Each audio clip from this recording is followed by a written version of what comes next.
comenzamos con esta segunda reflexión que sería sobre la circuncisión del corazón. Y le pedimos al Espíritu Santo su palabra para que con esta palabra comencemos. Les voy a leer de los Hechos de los Apóstoles en el capítulo 8 desde el versículo 4. Felipe en Samaria. Los que se habían dispersado fueron por todas partes anunciando la buena nueva de la palabra. Felipe bajó a una ciudad de Samaria y les predicaba a Cristo. La gente escuchaba con atención y con un mismo espíritu lo que decía Felipe, porque ellos oían y veían los signos que realizaba. Pues de muchos posesos salían los espíritus inmundos, dando grandes voces, y muchos paralíticos y cojos quedaron curados. Hubo una gran alegría en aquella ciudad. Palabra de Dios. Pues nosotros leemos en las Escrituras, en el Nuevo Testamento, mucho sobre la circuncisión del corazón, y también oímos de la circuncisión desde Abraham con los judíos, que es un pacto de Dios con su pueblo. Cuando Jesús aparece entre nosotros, lo primero que Él hace es anunciar que Él le dará cumplimiento a la ley y a los profetas, que nada se abolirá, sino que la perfeccionará. Y entonces ya habla de que ya no se circuncidarán en la carne, como lo hacían antes, que era un tipo de mutilación para los hombres, sino que Él traía una circuncisión del corazón, porque esa circuncisión inicial que Dios le pidió a Abraham era una muestra y sacrificio de que ese pueblo se entregaba a Dios y hacía un pacto con Él de sangre.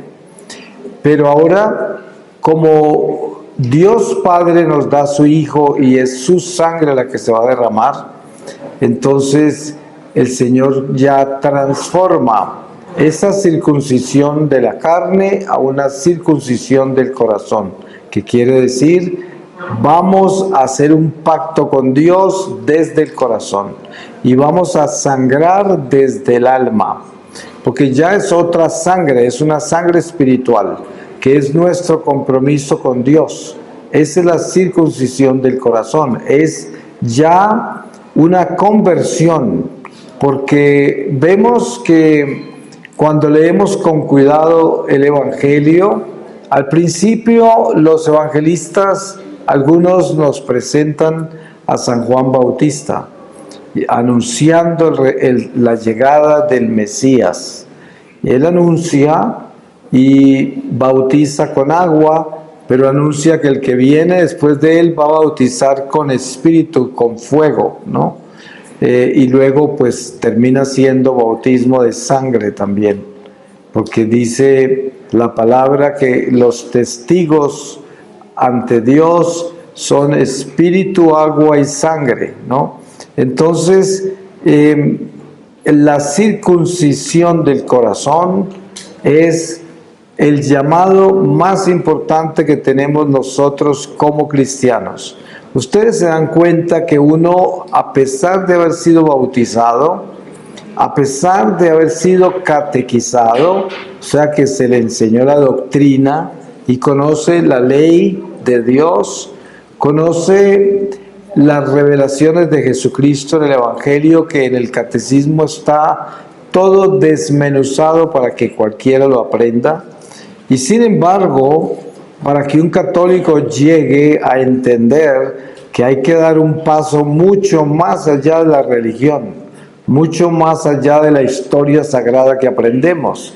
Porque nosotros aprendemos que Jesús nació, que después vivió su pasión, que lo crucificaron sus propios judíos, que murió en una cruz, que resucitó, que ascendió al cielo, que luego mandó el Espíritu Santo, y que por más de 2000 años sigue manifestándose el Señor como un Dios vivo entre nosotros. Todo eso se nos ha enseñado, pero de ahí a que uno con ese conocimiento esté actuando de acuerdo a eso, porque pónganse a pensar, si nuestro cristianismo fuera de verdad hasta la dimensión que debe ser al reconocer esas verdades, nuestra vida estaría transformada, porque entonces pues nosotros no tendríamos nada que ver con el pecado, no tendríamos nada que ver con lo que nos aleja de Dios en general, no seríamos de este mundo,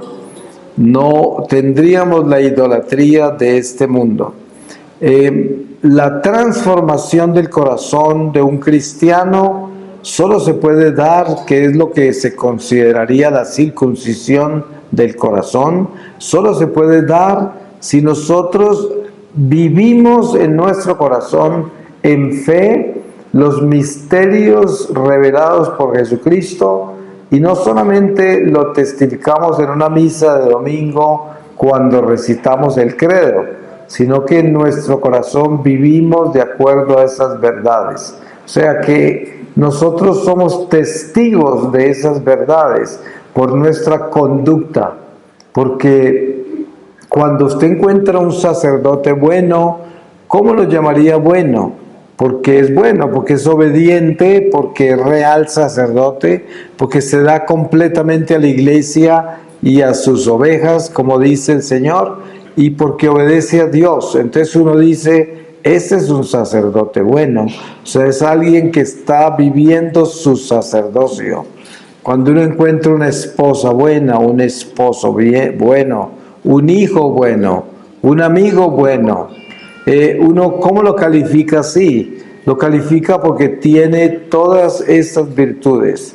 Tiene paciencia, compasión, tolerancia, caridad, tiene espíritu de servicio incondicional, todo lo da sin interés, siempre está listo a ayudar, es una persona en quien uno puede contar y puede confiar. Esa es una persona buena, que camina con Dios, camina en el bien. Y este es el principio de un cristiano que tiene el corazón circuncidado, porque está viviendo en el bien, porque tiene temor de Dios.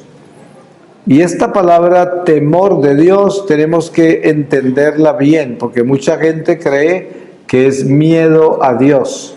El temor y el miedo son dos cosas diferentes, porque por ejemplo, un esposo fiel teme hacerle daño a su esposa. O sea, no tiene miedo de hacerle daño a su esposa, porque tenerle miedo es decir, ay, de pronto me va mal si le hago daño, ¿no? Entonces, simplemente no le hace daño por amor, sino porque no le vaya mal, ¿no? Eso es muy diferente a tener amor. Pero el temor es decir, ¿cómo le voy a hacer daño a quien tanto quiero? ¿No? Ese es temor. ¿Cómo voy a ofender a Dios que me creó?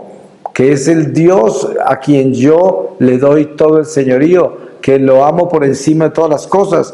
¿Cómo lo voy a ofender? Ese es el temor, ¿no? O sea que es algo puro, algo santo, algo bueno. El miedo no es bueno.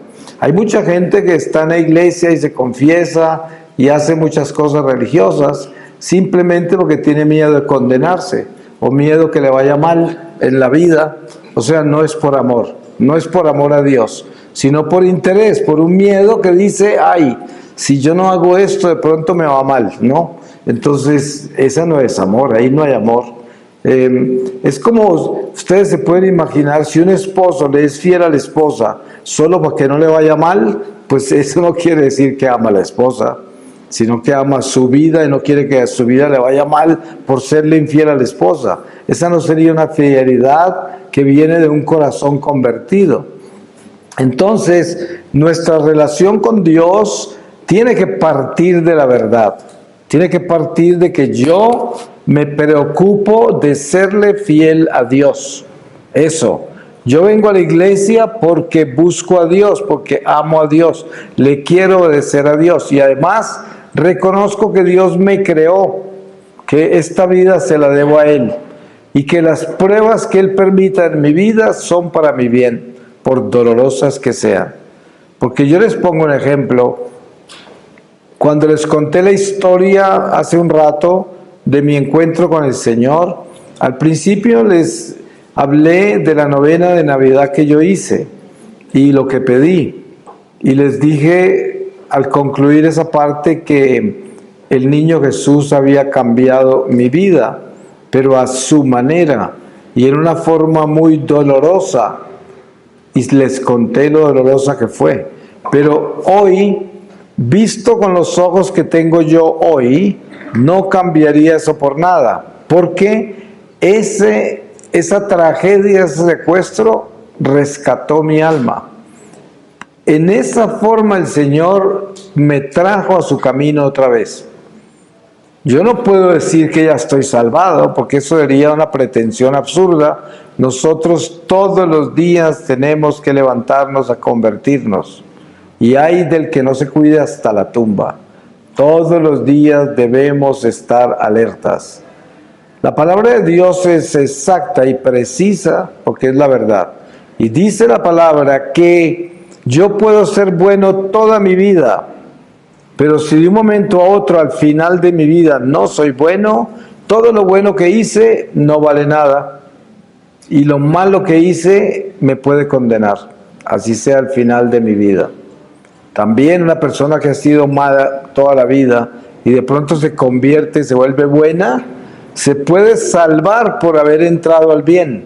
Ahora, ¿qué le tocará hacer cuando muera? Solo Dios sabe si le espera un largo purgatorio, pero eso ya es parte de la salvación.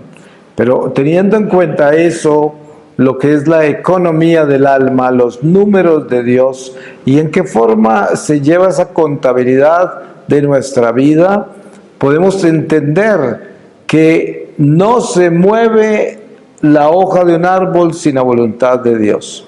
Todo está bajo su mirada, no hay nada oculto para Dios. Y de acuerdo a eso, uno debe tener ese amor por Dios para asegurarse que todo lo que hace, lo hace por amor a Él. Ustedes saben, hay personas que se preocupan porque hoy es el cumpleaños de su madre y se aseguran de llegar con flores y decirle alguna cosa bonita y hasta llevarle un ponqué o algo, pero no necesariamente eso quiere decir que esas manifestaciones externas llevan amor. De pronto llevan un cumplimiento, ¿cierto? Cumplir con algo que se debe hacer, pero no por amor. Así que el amor no necesariamente tiene su valor en las expresiones materiales, en lo que uno dice o hace, ¿no? Sino que el amor viene del corazón, de ahí. A veces encontramos padres de familia que cuando eran niños no los amaron bien y ellos tampoco saben amar, no saben demostrar el afecto y son muy aparentemente fríos, pero no lo son, es que no saben amar bien y entonces no saben dar un abrazo. De sus labios nunca brota una palabra "te amo, hijo", porque nunca lo recibieron tampoco de sus padres. Y eso es como una cultura. Y eso no condena el amor que verdaderamente llevan en su corazón. Por eso lo importante es lo que hay en el alma, en el corazón. Eso es lo que hay que tener cuidado. ¿Quién soy yo adentro de mí? Porque las circunstancias externas son relativas de acuerdo a las circunstancias en que uno creció, la cultura, la familia, las situaciones en que uno vivió, y eso no expresa lo que el corazón tiene. Por eso dicen por ahí que se pueden ver rostros, pero corazones no. Uno puede ver el rostro de una persona, eso no le dice nada del corazón. Hay personas que aparecen muy agrias y de repente son bien dulces de corazón, y otros que parecen bien dulces y son bien amargos de corazón. Entonces, uno no puede engañarse con eso, ¿no? Tiene que tener una claridad muy grande en el discernimiento de espíritus. El apóstol San Juan dice: asegúrate que sabes qué espíritu habla a través de esa persona. Necesitamos siempre tener un buen discernimiento que solo nos lo da el Espíritu Santo para saber quién está hablándonos, porque el corazón de una persona está lleno de muchas cosas Y en algunos casos hay personas que tienen el corazón dañado. Y lo que dicen, por hermoso que sea, por seductor que sea y conveniente que sea, no viene de un buen corazón y por lo tanto no viene de un buen lugar y produce cosas malas.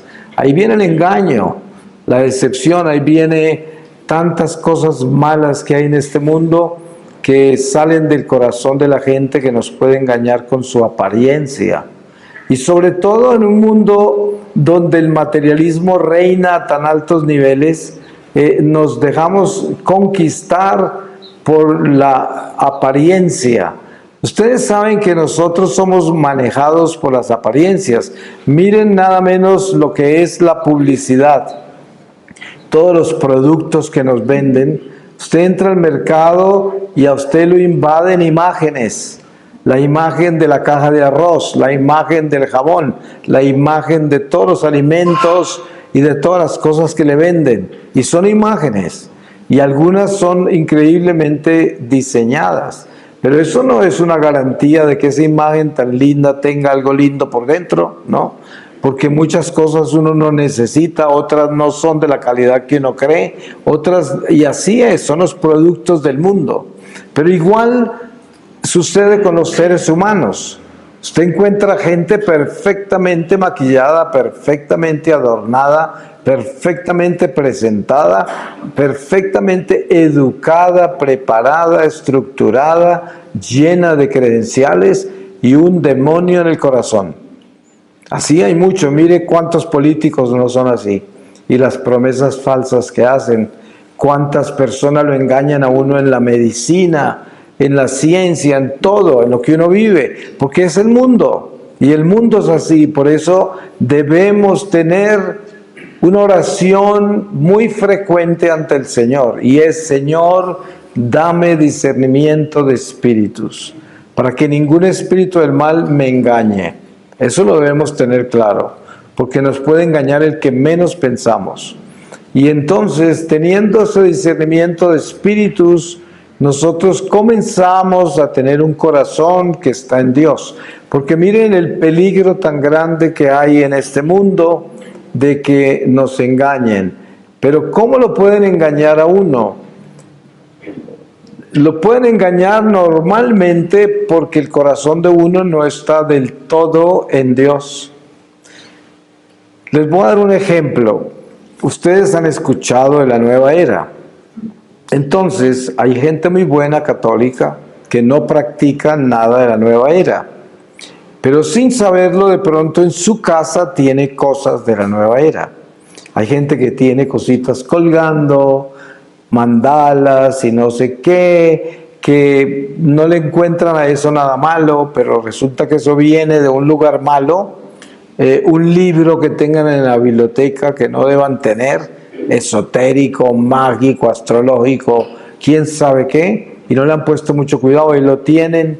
Bueno, las brujas, por ejemplo, se desplazan por un plano que se llama el astral, que es un plano por donde vuelan los espíritus del mal.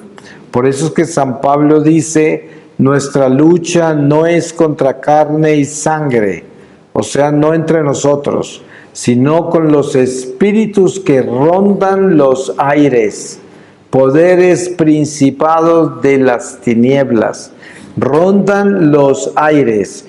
Por los aires vuelan los espíritus del mal. Ahora, cuando nosotros estamos en gracia de Dios, esos espíritus no nos ven siquiera.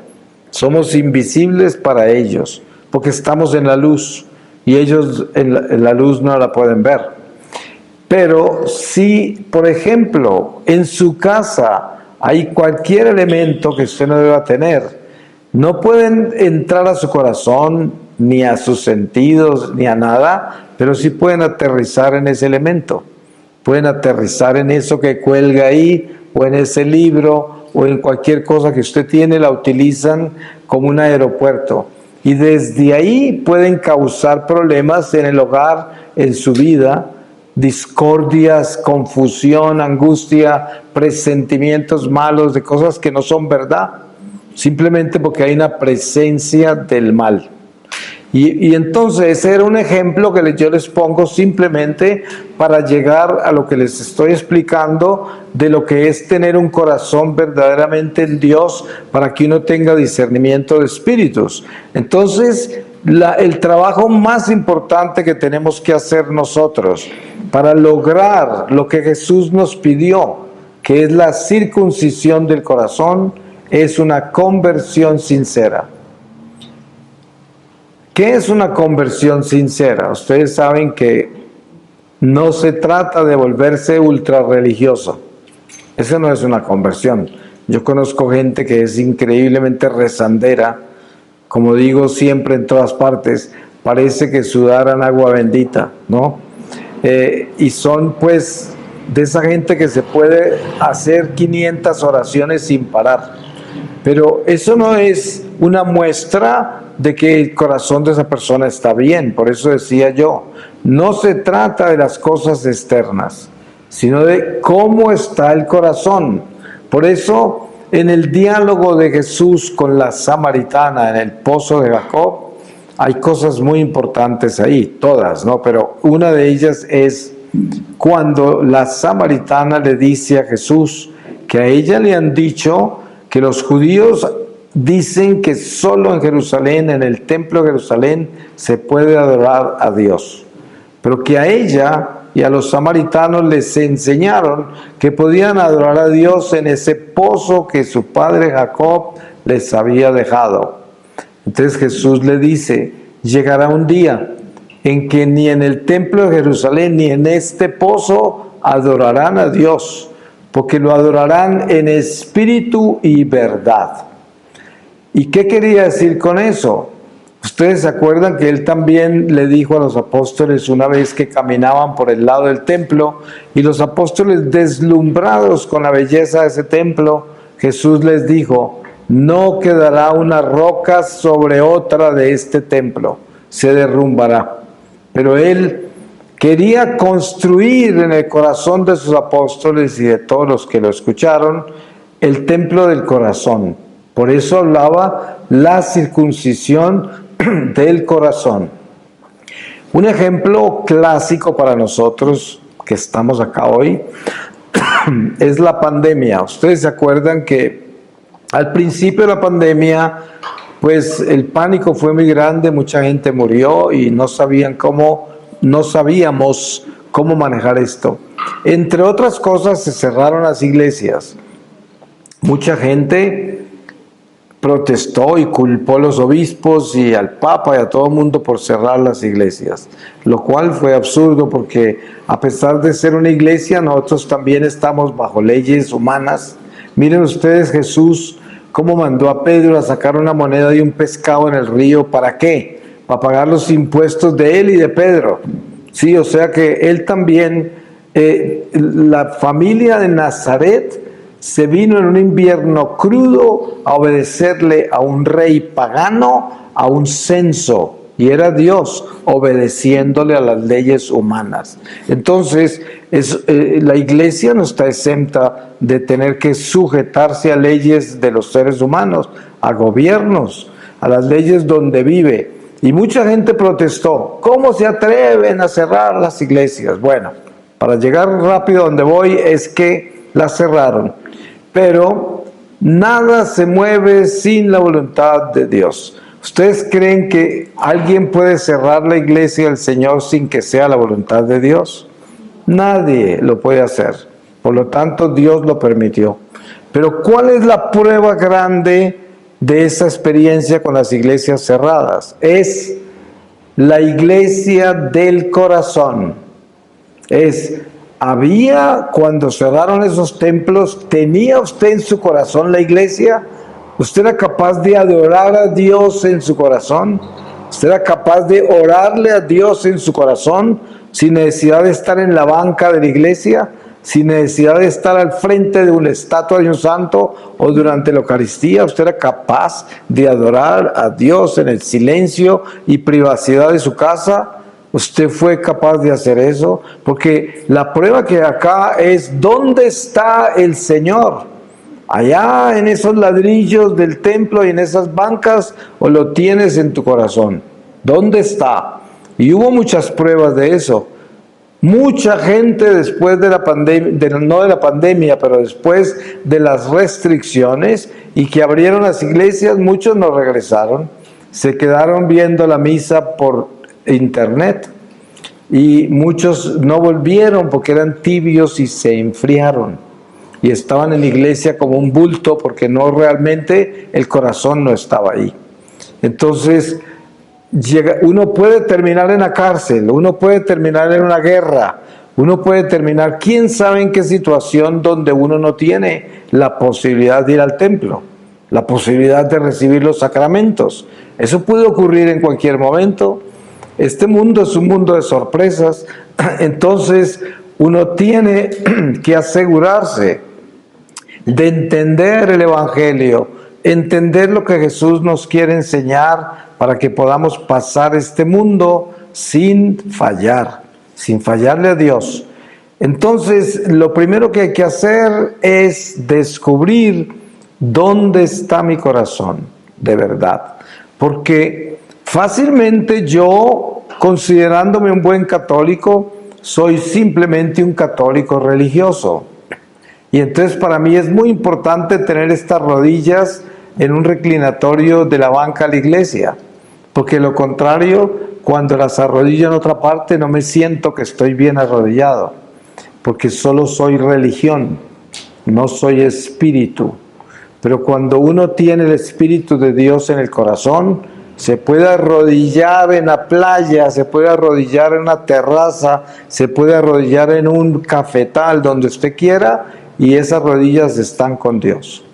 Porque no están sujetas a tener que estar en un lugar particular para que uno se sienta que está arrodillado y hablando con Dios. Porque es que Dios tiene que estar en el corazón, ahí es donde debe estar. Y precisamente esa circuncisión de corazón es entregarle nuestra vida a Dios. Ustedes saben lo difícil que es tener un corazón que solo le pertenezca a Dios. En el corazón nuestro hay muchos habitantes. Habitan las personas que tanto queremos, habitan nuestros deseos, nuestras ambiciones, nuestros sueños, habitan en nuestro corazón. Está lleno de cosas y de gente el corazón. Y pensar que si nosotros verdaderamente entendiéramos quiénes somos como cristianos, nos daríamos cuenta de algo increíble que es, en nuestro corazón tan solo puede habitar Jesús, nadie más. ¿Qué quiere decir la Santísima Trinidad? Porque donde está Él, está el Padre y está el Espíritu Santo. Solo ellos. ¿Por qué? Porque si uno tiene esa claridad, desde ahí, la presencia única del corazón, Dios en medio de nosotros ama todo lo nuestro, protege todo lo nuestro, actúa sobre todo lo nuestro y lo hace perfectamente en su amor. Así de que yo amaré a mi esposa o a mis hijos o a mis hermanos o a mis compañeros de comunidad, a quienes sean, al prójimo, desde el corazón del Señor que está en mi corazón. Porque Él sí sabe amar, porque Él es el amor perfecto. Entonces yo debo asegurarme que quien reina en mi corazón es Dios, nadie más. No le pertenezco a nadie más. Y todo lo demás lo amo desde Dios, desde Dios. Eso es muy diferente a tener ese corazón lleno de gente y de cosas. Porque una persona que tenga el corazón lleno de gente y de cosas no está con Dios. Por mucho que venga a la iglesia, por mucho que rece y practique lo que practique, no tiene el corazón circuncidado, no se lo ha consagrado a Dios, porque un corazón consagrado a Dios solo le pertenece a Dios. Y Dios, desde un corazón circuncidado, hace lo demás. Por eso la palabra dice: busca primero las cosas de Dios y todo lo demás te llegará por añadidura. Y esto, qué bueno que nosotros lo tuviéramos claro, porque es esencial. totalmente esencial lograr eso. Da miedo, ¿por qué? Porque humanamente nosotros vivimos de prendernos de personas o de cosas, o de sueños y ambiciones, y vivimos así, prendidos de eso. A veces nos da hasta miedo soltar un sueño o un deseo. Nos da miedo soltar una persona que estamos tan apegados a ella, porque pensamos que va a pasar algo, ¿no? Hay padres que miran a los hijos dormir y dicen, ay, que no se vayan a morir, ¿no? Que no les va a pasar nada malo. Y es un buen pensamiento, pero lo que pasa es esto, que si uno no tiene todo en Dios, incluyendo aquellos que tanto ama, y sus sueños y ambiciones, que no es un pecado tenerlos, pero que hay que saber de qué están hechos y para qué son. Pero si uno no tiene todo eso en Dios primero, todo eso es un desorden. Hay gente que dice, hace tiempos no puedo rezar, hace tiempos esto, hace tiempo aquello. ¿Por qué? Pues porque hay otras cosas que son más importantes que la oración. Hay otras cosas que son más importantes que Dios. Entonces, ¿qué es lo que pasa? Mi corazón está lleno de cosas que no son de Dios, aunque son buenas, porque no son malas, porque no es malo tener cariño por la persona que yo amo, como la esposa, el esposo, los hijos, la gente de bien en mi vida. Eso no es malo, pero lo que pasa es que uno tiene que ser un buen administrador. Hay que administrar todo con la sabiduría de Dios. ¿Y cómo se administra esta vida con la sabiduría de Dios? Asegurándose que Dios está primero. Eso es. ¿Y cómo está Dios primero? Yo me aseguro que cuando abra estos ojos en la mañana, o cuando usted despierte, asegurarme de glorificar a Dios por el don de la vida, asegurarme de darle el señorío a Dios y reconocer en gratitud que fue Dios quien permitió que yo abriera los ojos. Esto es demasiado importante, mantenerlo claro como una disciplina para asegurarnos que tenemos el corazón en Dios. Yo abro los ojos y no digo, ay, qué bueno, me gané otro día. Hay gente que ni siquiera aprecia eso. Es como natural y se lo merecía. Abrió, estoy vivo, sí, iba a estar vivo. Porque son ingratos. Pero si uno es grato, que es una virtud demasiado importante para mantenerse en Dios, la gratitud. La gratitud brilla en el amor de Dios. Decir gracias, Señor, por el don de la vida. Gracias por todo lo que yo vivo, aún las pruebas difíciles, los momentos difíciles, la enfermedad, la escasez, el desprecio de los demás. Todas estas cosas nos edifican o nos corrompen. Porque usted, cualquier prueba que tenga en su vida no tiene sino dos caras. La enfermedad, las pruebas, el sufrimiento de este mundo, ¿qué hace con usted? ¿Lo purifica o lo corrompe? Porque muchas veces el sufrimiento, la enfermedad nos aleja de Dios. Perdemos la fe porque pensamos que Dios hasta ni existe porque me abandonó. Esa es una corrupción, me corrompió la prueba. Pero en otras ocasiones, la prueba, la enfermedad, todas las cosas que me suceden en esta vida, yo me recojo como la tortuga que se mete en el caparazón, pero me recojo a orar, a arrepentirme, a aceptar la prueba con humildad, con dolor, porque la prueba me va a producir dolor, pero sin renegar, sin tentar a Dios, sin protestar, y eso me purifica. En medio del sufrimiento y del dolor que estoy viviendo, eso me purifica, no me corrompe. Ese es un corazón en Dios, cuando uno puede vivir esas pruebas así. Y todo es una escuela. Lo mejor que yo puedo compartir con ustedes de lo que yo he aprendido del Señor en todos estos años de misionero y con mis experiencias místicas con Él, es que esta vida terrenal es una escuela de almas. Y estamos en clase todo el tiempo. Y esta clase no termina hasta la tumba. Y muchas veces a pesar de estar en estas clases hasta la tumba, no alcanzamos a pasar el grado a pesar de que nos salvemos y tenemos que continuar estudiando en el purgatorio. El purgatorio es una escuela de reprobados, o sea, ustedes saben cuando uno estudia que reprobó una materia y le toca volver todo aburrido a repetirla, ¿no? Pues el purgatorio es un lugar donde usted está haciendo lo que tenía que haber hecho en la tierra y eso duele mucho, es muy doloroso. Y el alma está deseando es entrar a la plenitud de la gloria porque se salvó, pero no puede entrar todavía. Y esto es lo que debemos entender de la vida terrenal. Si nosotros lográramos entender eso, ustedes se pueden imaginar el beneficio tan grande para el alma, porque entonces ustedes aprovecharían cada momento que Dios les da para vivir vigilantes y darse en cuenta que están en clase, están observando todo. Yo comparto una experiencia que tuve con mi madre. En una oportunidad vi encima de un árbol, aparece como una mesa de madera larga, con bancas de madera también.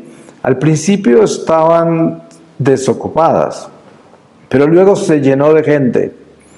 Y entre esas estaba mi madre, en una esquina así de la mesa, y por allá al fondo había alguien que les estaba enseñando, como en una clase. Y mi madre me saludó así desde la mesa. Pero la enseñanza que recibí yo de ella es, estoy en clase, ¿no? Y alguien que parecía ser como si estuviera vestida como monja, pero no era una monja, era un espíritu, obviamente un espíritu de la luz, ¿no? Del cielo. Pero estas eran todas almas del purgatorio. Mi madre había muerto ya unos años atrás y yo ya era misionero. Pero la enseñanza que ella me dio, que fue nada menos que una confirmación de lo que el Señor me ha enseñado, de que estamos en clase. En eso estamos en clase. Esta es la escuela del amor de Dios. La lección que Dios quiere que aprendamos es su amor. El que no alcanza a pasar la lección del amor de Dios en esta vida, lo tendrá que pasar en la otra. Y dense en cuenta que hay gente que se aleja tanto de Dios que no tiene una gota de amor. Nada. Y cuando muere, el amor lo quema. ¿Ustedes se acuerdan lo que yo les compartí de mi vida? Cuando el Señor me habló la primera vez, me quemaba la voz del Señor. Él fue el que me mantuvo ahí. Yo sentía desintegrarme, porque no tenía nada de ese amor. No había vivido un solo día en la escuela, ni un solo día. Y esto es muy doloroso y muy peligroso. Entonces, yo siempre le digo a la gente, mire, si viene a la puerta de su casa alguien como un loco y le da una palmada en la cara a usted, un loco por ahí, normalmente la gente diría, ¿por qué no lo encierran? ¿Por qué lo tienen suelto? ¿Qué pasó? Llamen a la policía, vino y me golpeó. Pero yo diría, ¿no sería mejor decir qué sería lo que me mandó a decir Dios con este loco? Sería mucho mejor. Eso sería mucho mejor, porque ahí uno de repente recibe el mensaje, ¿no? Recibe el mensaje. Es como, a veces si usted pasa por la calle y hay un loco gritando, lo normal es pasar rapidito y no ponerle mucho cuidado a lo que está diciendo. Pero si usted se pone a caminar despacio, a mirar al loco en los ojos y todo, lo más seguro es que ese loco lo va a embestir de pronto, ¿no? Entonces uno tiene que tener esta prudencia y esa capacidad de discernimiento para saber cómo actuar, en qué momento, porque es una escuela, porque uno tiene que tener orden en las cosas, porque Dios es un Dios de orden. Y esto es importante. Por eso, miren, en una oportunidad, una señora que organizó una misión de 2 días por allá en algún país de Sudamérica, me invitó a su casa a comer. Y estaba en la casa y estando ahí me dice, usted me haría un favor inmenso, que es entrar conmigo a la habitación de mi hijo, que era un adolescente. a ver si usted le da un consejo. Normalmente yo no hago esas cosas porque uno no puede aparecer ahí como este hombre que llegó, que el otro no conoce, este muchacho es un adolescente luchando por su identidad y la madre de pronto lo está atormentando con la religión y llego yo, pues me va a odiar, ¿no? Y esto no va a dar buenos resultados basado en lo que yo sé. Por alguna razón yo terminé aceptando y subí. Y ahí estaba el muchacho oyendo una música tenaz y todo esto con sus audífonos puestos. Nosotros entramos, ni nos miró. Él sí nos vio, pero no nos atendió. Y yo estaba ahí y el cuarto pues era un cuarto totalmente desordenado, en una forma increíble, y nos bajamos. Entonces, cuando llega la hora de comer, él baja y se sienta a mi lado. Entonces, en medio de la comida me pregunta, ¿y qué piensas de mi cuarto, de mi habitación? Y yo dije, pues qué pregunta tan rara, ¿no? Pero yo dije, pues aquí está el Espíritu Santo actuando, ¿no?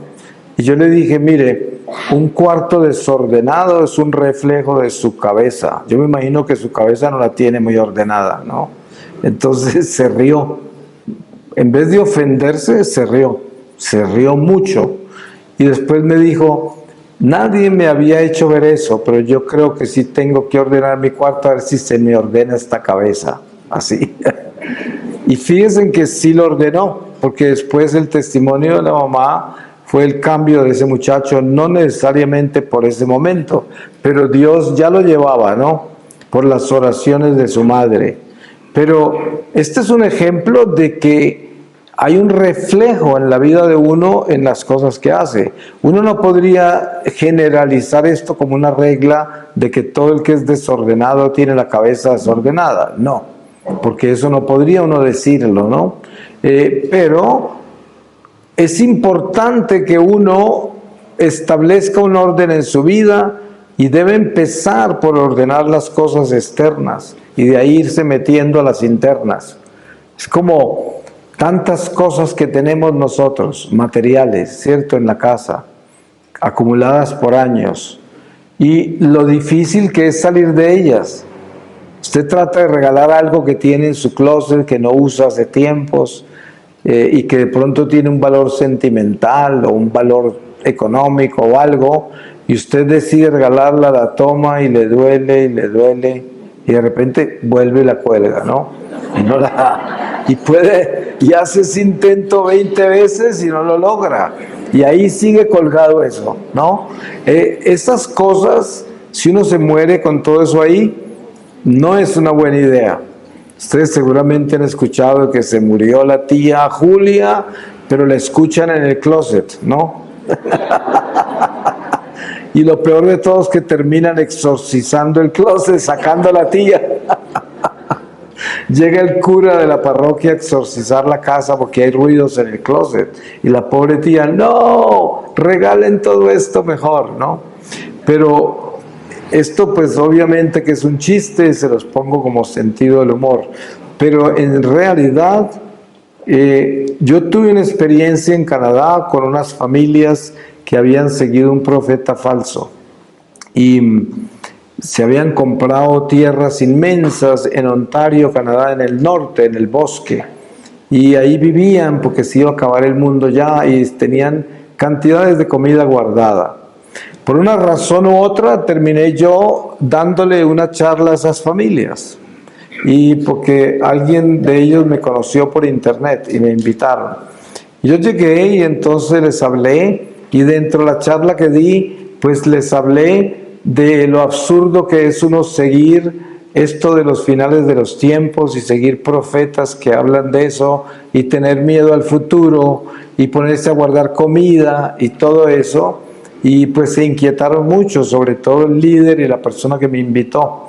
Y a solas yo hablé con él y él me hizo muchas preguntas y yo le dije que no se vaya a morir usted con todo ese granero ahí guardado, porque eso no es bueno. Usted viva el día como debe vivirlo. Mire que el Señor nos dijo, ¿de qué se preocupan ustedes?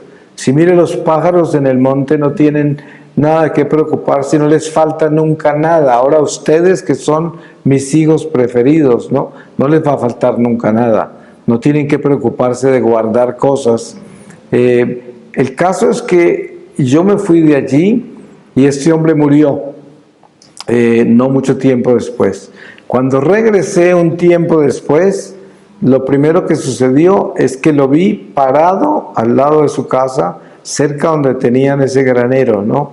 Y la señora de él, después de que terminamos el retiro, se me acercó a decirme: yo sé que usted vio algo y necesito que me lo diga. Y me tocó compartirle lo que vi. Y así esto se dio hasta el punto que esta señora aprovechó la oportunidad con otros de ahí para repartir las cosas que tenían para Haití, que hubo una desgracia, las millones que pasan en Haití, y terminaron enviando parte de esa comida. Allá todavía hay gente que tiene graneros inmensos de comida guardada, que todavía no entienden. Pero todo esto, los refugios, la comida escondida, y todas esas cosas de locos, eso comenzó con las sectas americanas protestantes. Con eso empezaron los testigos de Jehová, los mormones, bautistas, evangelistas, pentecostales, toda esa gente para manipular, para adquirir seguidores, los asustan con los finales de los tiempos. Pero eso no es católico, eso no es nuestra teología, ese no es el Evangelio. El Evangelio nunca habla de que ningún apóstol de Dios se debe esconder. Ustedes han visto, Jesús no les dijo, bueno, los voy a enviar a esconderse, ¿no? No, les dijo, los voy a enviar en medio de lobos. Dice, los voy a enviar al frente del cañón. Y los envió al frente del cañón, a todos los mataron al final, ¿no? Porque allá es donde debemos ir. Nosotros tenemos que estar al frente buscando las almas para el Señor. Y si alguien nos viene a hablar que viene un cometa, que viene no sé qué, que se va a acabar esto, que la guerra nuclear, que el orden mundial, que los masones, usted mire para otro lado. ¿A quién le importa eso?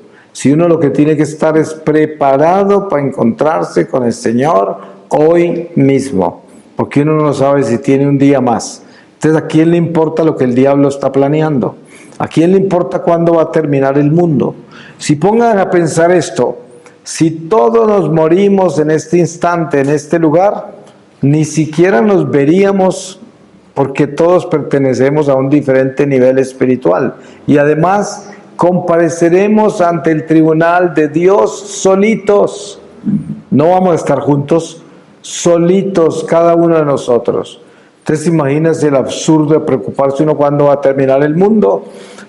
No tiene sentido. Usted tiene que preocuparse de estar en paz con Dios hoy y de tener ese corazón circuncidado, que quiere decir abandonado en Dios, consagrado a Dios. Hay que hacer eso, que mi corazón le pertenezca al Señor, porque entonces el Señor me guiará y siempre sabré qué hacer, y mis pensamientos serán buenos. Habrán pensamientos malos, pero los puedo sacar corriendo muy rápido de mi mente, porque tengo fuerza para hacerlo, porque estoy en Dios, tengo la fuerza de Dios. Por eso es tan bueno entender por qué son importantes los sacramentos, la confesión frecuente, la Eucaristía, la comunión, el rosario, la oración, tener ese tipo de vida y las buenas obras, la caridad, el espíritu de servicio al prójimo incondicional. Todo esto nos hace personas fuertes, personas que tienen el alma en Dios y que el espíritu tiene fuerza para amar, para ser paciente y tolerante, compasivo, porque estamos alimentados, estamos nutridos y es importante tener eso claro. Voy a terminar con una lectura de la palabra y les voy a leer de la epístola a los Romanos, en el capítulo 5 desde el versículo 1. Habiendo pues recibido de la fe la justificación, estamos en paz con Dios por nuestro Señor Jesucristo, por quien hemos obtenido también mediante la fe el acceso a esta gracia en la cual nos hallamos y nos gloriamos en la esperanza de la gloria de Dios. Más aún, nos gloriamos hasta en las tribulaciones, sabiendo que la tribulación engendra la paciencia. La paciencia, virtud probada. La virtud probada, esperanza. Y la esperanza no falla, porque el amor de Dios ha sido derramado en nuestros corazones por el Espíritu Santo que nos ha sido dado. En efecto, cuando todavía estábamos sin fuerzas, en el tiempo señalado, Cristo murió por los impíos. En verdad, apenas habrá quien muera por un justo, por un hombre de bien tal vez se atrevería uno a morir. Mas la prueba de que Dios nos ama es que Cristo, siendo nosotros todavía pecadores, murió por nosotros. Con cuánta más razón, pues, justificados ahora por su sangre, seremos por él salvos de la ira de Dios. Si cuando éramos enemigos fuimos reconciliados con Dios por la muerte de su Hijo, con cuánta más razón, estando ya reconciliados, seremos salvos por su vida.